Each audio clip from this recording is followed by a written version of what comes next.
done. Maybe. Here's a live look at the headquarters for the social media company Twitter. Oh my God! Okay, it's happening. Everybody stay calm. What's the procedure, everyone? What's the procedure? Stay calm! Wait. Everybody calm down! According to a filing with the Securities and Exchange Commission, billionaire Elon Musk is offering to buy Twitter for $43 billion, or about $54 per stock, a 54% markup in the stock price the day before he became the largest individual shareholder a few weeks ago. In the SEC filing, Musk says the best way for Twitter to be a bastion of free speech is to take the company private once more, and also stated that if the board of directors decided against selling the company to him, his 9% stake in the company would be at risk, pretty much a threat. Musk also said in the filing, quote, "Twitter has extraordinary potential. I will unlock it."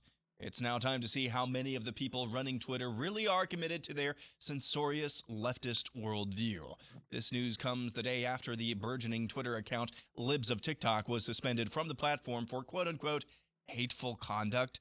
Libs of TikTok has been relentlessly exposing groomers within classrooms over the past few weeks leading up to that suspension.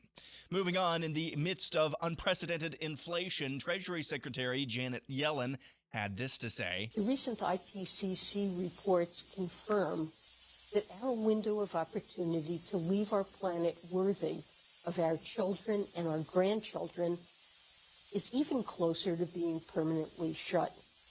We must redouble our efforts to decarbonize our economies, recognizing that countries will use a range of tools, including carbon pricing, regulation, and subsidies, to achieve needed emission reductions. Donald Trump went on Fox News recently to toe the narrative line on the conflict in Ukraine. From inflation to the loss of energy independence, it is so sad to watch. And now, add to that what's going on in Ukraine. That's genocide. What's happening in Ukraine is people have never seen anything like that before. Speaking of Trump, he recently endorsed Dr. Oz for his Senate run in Pennsylvania. Yes, this Dr. Oz. Senator Clinton, one of the smartest people I've ever met. Dr. Fauci is too, but he's a very disciplined leader. Yes. He's a wonderful scientist. We work with China, and I love working in China, challenging your beliefs about what it means to be male or female. How do we keep guns out of the wrong person's hands? The greatest national security threat that we have is obesity. And we haven't had any interaction with President Trump at all.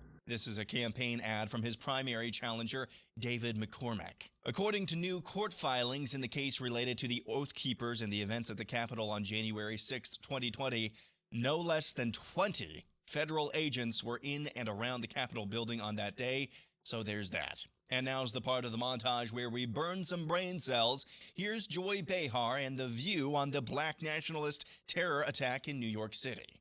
So we are 103 days into 2022, and there have already been more than 130 mass shootings in America this year alone.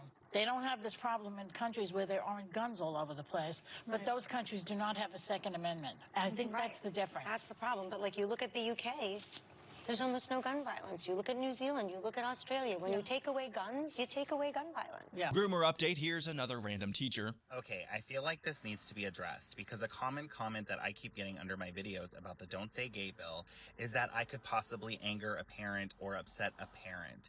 And although I don't go about my day trying to upset or anger parents, I do have to say that not angering parents is very low on my priority list as an educator. And finally, circling back to today's lead story, here's Lefty Blue Checkmark's reaction to Elon Musk's hostile takeover of Twitter. Bree Newsom says, "Y'all knew Twitter wasn't going to last, LOL. Michael Volpe says, Elon Musk buying Twitter is the end of the world, basically. He'll amplify every extremist right-wing Nazi he can find. Max Boot adds, I'm frightened by the impact on society and politics if Elon Musk acquires Twitter. He seems to believe that on social media, anything goes. For democracy to survive, we need more content moderation, not less. The USA Singers says, Twitter should tell Elon Musk to go bleep himself, then delete his account. That's how you deal with an out-of-control narcissistic bully. And that's what happened while we were away.